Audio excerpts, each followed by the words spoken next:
কারণ যদি নামটা কাফনে লেখে তাহলে হৃদয়ের অবস্থাটা কি হবে?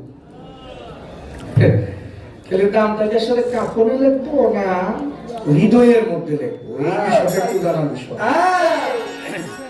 আরেকটা কথা শুনতে পারলাম যে মাওলা আলীর রূপে যেন আমি তারে দেখতে পাই, লাস্টের কথাটা।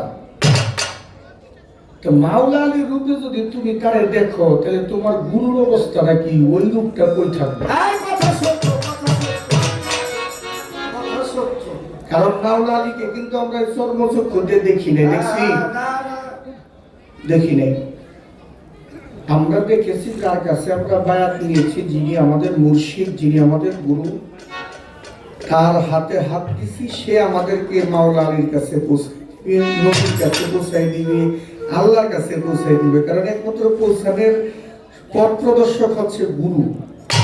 তাহলে এখানে গুরুরে তুই মাওলা আলীর রূপে দিবা, এই বিষয়টা একটু ফয়সালা করবো তো বোন। এটা হইল গানের থেকে আমার একটু জানার বিষয়।